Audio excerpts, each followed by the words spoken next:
MTV news Kannada ವಾಹಿನಿಗೆ ಸ್ವಾಗತ.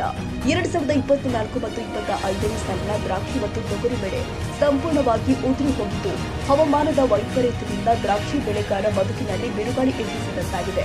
ಬಹುವಾರ್ಷಿಕ ಬೆಳೆಯಾಗಿರೋದ್ರಿಂದ ಇದನ್ನ ಬಿಟ್ಟು ಬೇರೆ ಬೆಳೆಯಲು ಇವರಿಗೆ ಅವಕಾಶವಿರುತ್ತಿಲ್ಲ. ಹೀಗಾಗಿ ಬಹಳಷ್ಟು ರೈತರಿಗೆ ಸಂಪೂರ್ಣ ಸಂಕಷ್ಟ ಎದುರಿಸುವಂತಾಗಿದೆ. ತೋಟಗಾರಿಕೆ ಇಲಾಖೆಯಾಗಲಿ ಮತ್ತು ವಿಮಾ ಕಂಪನಿಗಳು ಆಗಲಿ ಇದುವರೆಗೂ ಯಾವುದೇ ಸೂಕ್ತ ಕಾನೂನು ಕ್ರಮ ಕೈಗೊಂಡಿರುವುದಿಲ್ಲ. ವಿಚಾರಣೆ ಮಾಡಿದರೆ ಸ್ಯಾಟಲೈಟ್ ಮೂಲಕ ಸರ್ವೆ ಆಗುತ್ತೆ ಅಂತ ಹಾರಿಕೆ ಉತ್ತರ ಕೊಡ್ತಾರೆ ಮತ್ತು ಬೆಳೆ ಸಮೀಕ್ಷೆ GPS ಮಾಡಬೇಕಾದ್ರೆ ಸಾಕಷ್ಟು ಅವಾಂತರಗಳನ್ನು ಕೂಡ ಮಾಡ್ತಾ ಇದ್ದಾರೆ. ದ್ರಾಕ್ಷಿ ಬೆಳೆಯ ಬದಲು ಬೇರೆ ಬೇರೆ ಬೆಳೆಗಳ ಸೇರ್ಪಡೆ ಮಾಡ್ತಾ ಇದ್ದಾರೆ. 2022, 23 ಮತ್ತು 2023, 24ನೇ ಸಾಲಿನಲ್ಲಿ ಸಾಕಷ್ಟು ಮಿಸ್ ಮ್ಯಾಚ್ಗಳು ಕೂಡ ಇವೆ. ಇದುವರೆಗೂ ಕೂಡ ರೈತರಿಗೆ ವಿಮಾ ಹಣ ಬಂದಿರುವುದಿಲ್ಲ. ಕೂಡಲೇ ಪರಿಹಾರ ಕೊಡಿಸಬೇಕು ಅಂತ DC ಅವರಿಗೆ ಮನವಿ ಸಲ್ಲಿಸಿದ್ದು ಮತ್ತು ನಮ್ಮ ಮನವಿ ತೆಗೆದುಕೊಂಡು ನಂತರ ಇದರ ಸೂಕ್ತ ಪರಿಹಾರ ಕೊಡುತ್ತಿದ್ರೆ ಮುಂದೊಂದು ದಿನ ಎಲ್ಲ ರೈತರು ಕೂಡ ಉಗ್ರ ಹೋರಾಟ ಮಾಡ್ತೀವಿ ಅಂತ ಎಚ್ಚರಿಕೆ ನೀಡಿದ್ದಾರೆ. ಹಾಳಾಗಿ ಹೋಗ್ಬಿಟ್ಟೈತಿ. ಇವತ್ತು ಈ ತರ ಚಿತ್ರ ನಾವು ವರ್ಷತನ ನಾವು ಹೆಂಗ್ ಮಾಡ್ಬೇಕು, ಬದುಕಬೇಕಂಗ ನಮ್ಮ ಬದುಕು ಇದರಲ್ಲೇ ಇರ್ತೈತಿ. ನಮ್ಮ ಬದುಕು ಇದರಲ್ಲೇ ಇರ್ತೈತಿ. ನಾವು ಎಲ್ಲರಿಗೆ ಓಟ್ ಹಾಕ್ತಿವಿ. ನಾವು ಅವರು ಅವತ್ತಿನ ದಿವಸ ನಮ್ಮನ್ನೆಲ್ಲ ಕೇಳಿ ಮತ ತಗೊಂಡು ಹೋಗ್ತಾರೆ. ಇವತ್ತಿನ ದಿವಸ ಮತ ತಗೊಂಡು ಹೋದವರು ನಮ್ಮ ಮನೆಗಳಿಗೆ ಬಂದು, ನಮ್ಮ ಹೊಲಗಳಿಗೆ ಬಂದು ನಿಮ್ ಬೆಳೆ ಹೆಂಗೈತೆ ಅಂತ ವೀಕ್ಷಣೆ ಮಾಡಲ್ಲ. ಕೃಷಿ ಇಲಾಖೆ ಅಧಿಕಾರಿಗಳನ್ನು ಇನ್ನೂವರೆಗಿನ ತಲಾಟೆಗಳು ಅವ್ರು ಸಿಟಿ ಹಿಡ್ದಾರ. ತಲಾಟೆಗಳು, ಗ್ರಾಮ ಲೆಕ್ಕಾಧಿಕಾರಿಗಳು ಸಿಟಿ ಹಿಡ್ಕೊಂಡು ಕೂತಾರ. ನಾವು ಹಳ್ಳ್ಯಾಗ ಹೊಲ್ದಾಗ ಬಿದ್ದು ಸಾಯಕತ್ತೀವಿ. ನಾವಾಗೆ ಹೋಗಿ ಅವ್ರು ಹುಡ್ಕಾಡಿದ್ರೆ ಅವ್ರು ನಮಗೆ ಸಿಗೋದಿಲ್ಲ. ಇವತ್ತು ಏನ್ ಮಾಡ್ಬೇಕು? ವೀಕ್ಷಣೆ ಮಾಡೋರು ಯಾರು? ನಮ್ಗೆ ಗೋಳ ಕೇಳೋರು ಯಾರು? ದ್ರಾಕ್ಷಿ ಮಂಜು ಬಿದ್ದು ದ್ರಾಕ್ಷಿ ಎಲ್ಲ ಹಾಳಾಗಿ ಹೋಗೈತಿ. ತೋಟಗಾರಿಕೆ ಇಲಾಖೆ ಬೆಳೆ ಸಮೀಕ್ಷೆ ಇನ್ನೂ ಮಾಡಿಲ್ಲ. ದ್ರಾಕ್ಷಿ ಬೆಳೆಗಾರರು ಏನ್ ಮಾಡ್ಬೇಕು? ನಿಂಬೆ ಬೆಳೆಗಾರರು ಏನ್ ಮಾಡ್ಬೇಕು? ಸರ್ಕಾರ, ನಮ್ಮ ಜಿಲ್ಲಾಧಿಕಾರಿಗಳು ಇವತ್ತ ತಲಾಟೆಗಳನ್ನ, ಕೃಷಿ ಇಲಾಖೆ ಅಧಿಕಾರಿಗಳನ್ನ ಕಳಿಸ್ಬೇಕು. ನೀವು ಕಳಿಸಿ ವೀಕ್ಷಣೆ ಮಾಡಬೇಕು. ಇಲ್ಲ ಅಂತಂದ್ರೆ ಜಿಲ್ಲಾಧಿಕಾರಿಗಳು ನಿಮ್ಮ ಮನ ಮುಟ್ಟಿ ಹೇಳ್ತೀವಿ, ನಾವು ನಿಮಗೆ ಶರಗೊಡ್ಡಿ ಕೇಳ್ತೀವಿ. ರೈತರ ಸಮೀಕ್ಷೆ ಮಾಡಿಸಿ ರೈತರ ಒಂದು ವರ್ಷದ ಗಂಜಿಯನ್ನ ನೀವು ಯಾವ ರೀತಿ ಕೊಡ್ತೀರೋ ಗೊತ್ತಿಲ್ಲ. ಇವತ್ತು ನಾವು ಇನ್ಶೂರೆನ್ಸ್ ಆಗೋದಿಲ್ಲ ಯಾರು. ಹಲೋ, ಇವತ್ತಿನ ದಿವಸ ಕರ್ನಾಟಕ ರಾಜ್ಯ ರೈತ ಸಂಘ ಹಾಗೂ ವಿಜಯಪುರ ಜಿಲ್ಲಾ ಘಟಕದ ವತಿಯಿಂದ ಹಮ್ಮಿಕೊಂಡಿರ್ತಕ್ಕಂಥ ಈ ತೊಗರಿ ಬೆಳೆ ಪರಿಹಾರ ಹಾಗೂ ದ್ರಾಕ್ಷಿ ಬೆಳೆ ಪರಿಹಾರದ ಒತ್ತಡಕ್ಕಾಗಿ ನಾವು ವಿಜಯಪುರದ ಗಾಂಧಿ ವೃತ್ತದಿಂದ ಮಾನ್ಯ ಜಿಲ್ಲಾಧಿಕಾರಿಗಳ ಕಚೇರಿಯವರೆಗೆ ಪಾದಯಾತ್ರೆ ಮೂಲಕ ಏನು ರೈತ ಇವತ್ತಿನ ದಿವಸ ಸಂಕಷ್ಟದ ಪರಿಸ್ಥಿತಿಯಲ್ಲಿ ದೇವರು ಕೊಟ್ಟರು ಪೂಜಾರಿ ಕೊಡಲಿಲ್ಲ ಅನ್ನುವಂಥ ಪರಿಸ್ಥಿತಿ ನಿರ್ಮಾಣ ಆಗಿದೆ.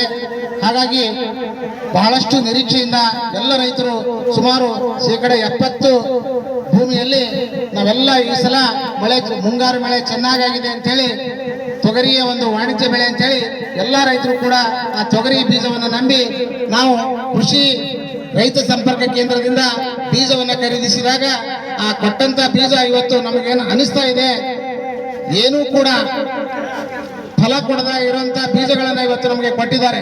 ಹಾಗಾಗಿ ಮಾನ್ಯ ಜಿಲ್ಲಾಧಿಕಾರಿಗಳು ತಕ್ಷಣ ಏನ್ ಮಾಡಬೇಕಾಗಿದೆ ಅಂತಂದ್ರೆ, ಪ್ರತಿಯೊಬ್ಬ ರೈತನ ಹೊಲದಲ್ಲಿರ್ತಕ್ಕಂಥ ಬೆಳೆಯನ್ನು ವೀಕ್ಷಣೆ ಮಾಡಲಿಕ್ಕೆ ಕೃಷಿ ಇಲಾಖೆಯ ಎಲ್ಲ ಅಧಿಕಾರಿಗಳನ್ನ ಏನು ಮಲಗಿದ್ದಾರೆ ಆ ಎಲ್ಲ ಇಲಾಖೆಯ ಅಧಿಕಾರಿಗಳನ್ನ ಪ್ರತಿಯೊಂದು ಗ್ರಾಮ ಮಟ್ಟದಲ್ಲಿ ಕಳಿಸಿ ಸೂಕ್ತವಾದಂತಹ ಸಮೀಕ್ಷೆಯನ್ನು ಮಾಡಿಸಿ, ಆಮೇಲೆ ಪ್ರತಿಯೊಬ್ಬ ರೈತರು ಕೂಡ ನಾವು ಪ್ರಧಾನಮಂತ್ರಿ ಫಸಲ್ ಬಿಮಾ ಯೋಜನೆ ಅಡಿಯಲ್ಲಿ ಬಹಳಷ್ಟು ವಿಮೆ ಹಣವನ್ನು ಕೂಡ ನಾವು ಕೈಯಾರೆ ಕಟ್ಟಿದ್ದೀವಿ.